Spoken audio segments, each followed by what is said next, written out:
Grab your favorite gardening tool or just use your hands because it's time to plant today on Across the Fence. Good afternoon, I'm Joleil Whitney. Did you get your garden planted yet?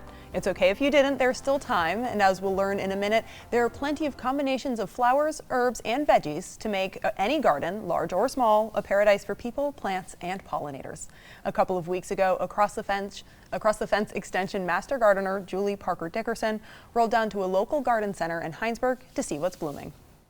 Hi, I'm Julie Parker-Dickerson, and I'm here on one of the greatest places on earth, Red Wagon Plants in Hinesburg. Today, I'm going to show you some tips on selecting your annuals, herbs, and vegetables. Follow me.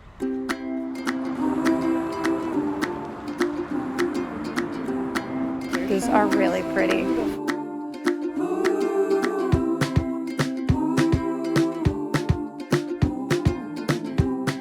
Selecting annuals is such a fun part of the gardening season. There's so many colors and so many options to choose from. When I'm thinking about annuals, I'm really thinking about pollinators for my garden and hope that you will too. I've made some selections here that are really great for most gardens that have full sun. And they're also great for butterflies and hummingbirds and bees. When I'm looking for annuals, what I'm really looking for is checking the overall quality of the plants. So I'm looking for a uniform coloration of the plant. Something like this has been grown really well. I'm looking under the leaves. I'm looking at the colors of the leaves themselves.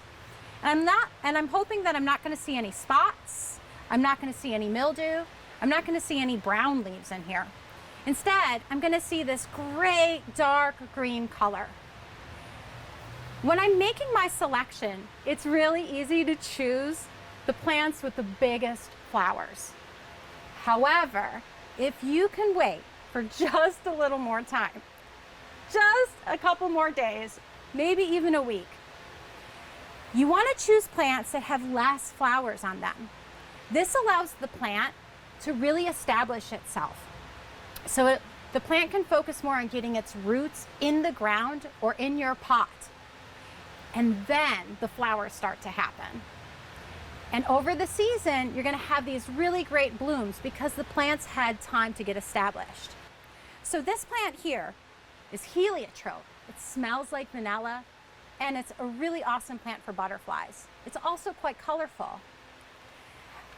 Lantana is a great tropical plant as well. So this is the kind of plant that you'd see in the tropics. It's got a great bright orange color. And again, this one's a little bit smaller. So I'm looking for something that isn't quite flowering just yet. But when I look at the rest of the crop, I see great flowers like this. So I know there's great things to come. Finally, I want to focus my attention on one of my favorite classic plants, which is the geranium. I love geraniums. And what's so cool is that you can make this one investment and you could overwinter it for seasons to come. This can be your new favorite houseplant. And it'll even flower when times get kind of sad in March. So I really love geraniums. Geraniums have a nice quality flower to them that you can easily break off the stems. You don't need special tools for them. Again, looking for an even coloration. They've got these great fuzzy leaves which are fun to touch, and they come in amazing different colors. Grow some annual herbs in your garden. I wanted to start by talking about dill. Dill is a great addition to any garden. It is a pollinator plant, so if you let it flower, you'll definitely see bees and butterflies on this. You can add this to just about any recipe and the smell is fantastic. You can plant it right in ground or maybe in a raised bed. It's just a really nice addition. Parsley is one of my favorites. I plant parsley, I mix it in with my annual flowers at home. I can talk to you about tomatoes for hours. I love growing tomatoes. I have selected 4 different varieties of tomatoes, but this is only a fraction of what there is out there. Tomatoes are so varied. You want to make sure that when you're planting these in the ground, I'm just going to pick it up for a second and look at these little hairs. What you can do is you can actually plant this a little bit lower than the top of the soil. and it'll help get the plant more established. I'm generally looking for one that's smallish to medium in height. I'm looking for these little hairs.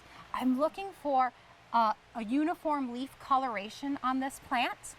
All of these things I have, because as soon as I put it in my garden, what I'm gonna end up doing is I'm gonna start chopping these lower leaves off, because I want this plant to produce tomatoes, not as many leaves. So tomato production is such an art. So when you're selecting those plants, don't select just one variety, select more, because you can get pear tomatoes, Roma tomatoes, cherry tomatoes. There's so many different varieties. The last early season crop that I really want to focus on is lettuce. If you've ever spent $5 on a lettuce box at a store or more, or a bag of lettuce, consider planting lettuce either by seed or by starts. You can keep harvesting this throughout the season. It might need a little shade if the sun gets too hot in your garden bed, or maybe try underplanting it under something like zucchini or cucumbers. But this is a great way to save money, and it's a great way to get the best and most nutrients out of lettuce, because you're taking it just from your yard. A $5 packet of seeds can go a long way. Or you can get one of these, this little tray, and the lettuce can be really tasty. This is just one variety. This is called Nevada, but there's a lot of different kinds of lettuce out there that you can buy.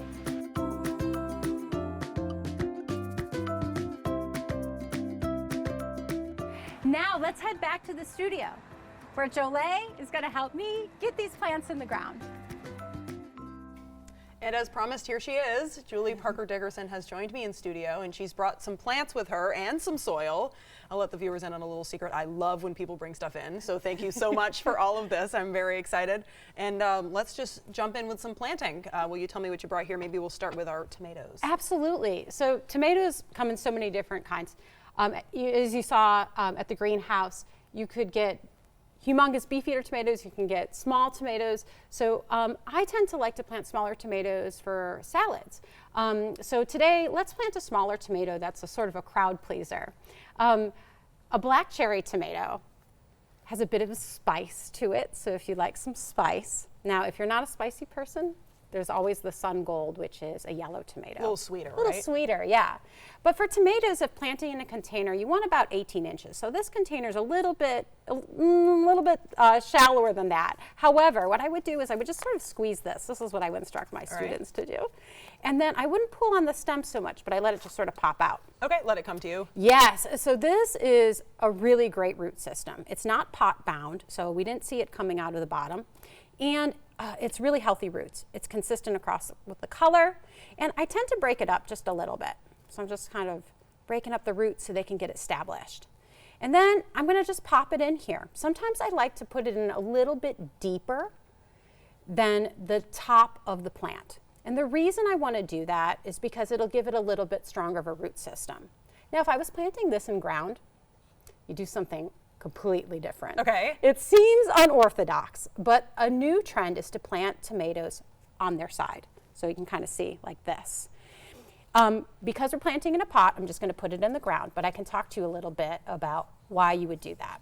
So in-ground tomatoes are going to need stronger supports, and sometimes they get really big, right? 6 feet tall. Some indeterminate varieties, there's a determinate and indeterminate. Indeterminate varieties can get up to 6 feet tall. You know you need a lot of staking, and you know you need some care for them. So when you're planting the tomato in the ground, you can lay it down by digging a trench. And after the trench is there, you're gonna take off all the bottom leaves and then place it in the ground, and it's gonna go right up to the sky. It's gonna look for the sun. And you can bury a large part of the stem. So it seems like you're drowning it, but actually it'll be just fine. It'll be just fine. With this pot tomato, what I would recommend is putting a stake in right away. So you're ready to go. You don't have to think about it too much. And sooner than you know it, when the weather gets warm, this tomato is going to be super tall, and you're going to want to attach it to that stake and take off these lower leaves. You'll notice that the flowers are going to start coming out. You're going to start getting tomatoes. You really want that energy focused in those flowers. And people at home can tell this one's just in one pot. Why plant tomatoes alone like that? It really needs a lot of space. So spacing is the key thing. You want a healthy tomato plant. if you crowded this with a bunch of flowers, you're probably not going to see the flowers in August. All right. So I would really keep these independent. And, you know, one per pot. We're thinking about the future. We're thinking about August. When it's going to get beautiful. It's going to be just huge. So you just want to make sure that you're giving it enough room. And let's talk about maybe more of a communal pot here. Can you tell me about companion planting? Yeah, so one classic companion planting that I have to tell you about is your corns, beans, and squash. So if you're planting in ground, a great thing to do is to plant those three together because they cover really the basics of companion planting. They are trellised. The beans get trellised up the corn. The corn stands nice and tall and provides some shade for the beans, especially in really hot days. And then the squash provides a nice ground cover. So it's going to keep the ground cool, and it's going to keep less weeds on the ground. So those are really the three aspects of companion planting. You're looking for an aspect of shade for the plants that need it, an aspect of deterring pests, and then some sort of trellising aspect, depending on the plant. So the Three Sisters garden, right? The Three Sisters garden. So if you're planting in ground, that's a really great option. Corn should really be in the ground. Now, if you've got a container planting, what I like to do is combine herbs with flowers. One of the reasons I do this is that, first of all, herbs can be a little bit cheaper than flowers, and we all know how much these can cost. So what I like to do is it provides some texture, first of all, in our container. But also, it's a culinary aspect. Herbs are really expensive. So if you go buy a small package of fresh herbs, you might just use it that one time, and then it's over. It's kind of like fresh cut flowers. It only lasts for a certain period. So you get a little greenery and a little taste. Absolutely, and parsley freshens your breath too. So if you're out in the garden eating chives, which is also awesome, you could simply put that in here too. You can grab a little bit sprig of parsley, and it tastes great. Now there's a couple different kinds of parsley, so depending on what you're cooking, I'm going to reach over here and grab this great curly parsley here. So the textures can really make a big difference in terms of planting in here. So if I'm putting together something like lantana and parsley, you know, I'm thinking about heights, and I'm thinking about how this might spill over the side. And when I see this as a companion planting situation, it's bringing my eyes to making sure that I'm caring for this, that I'm watering for it, because you want to take care of your investment. All right, unfortunately we are out of time, but thank you so much for joining us today. That takes care of our program for today. From the crew behind the scenes here at WCAX, thank you for joining us. Have a good one.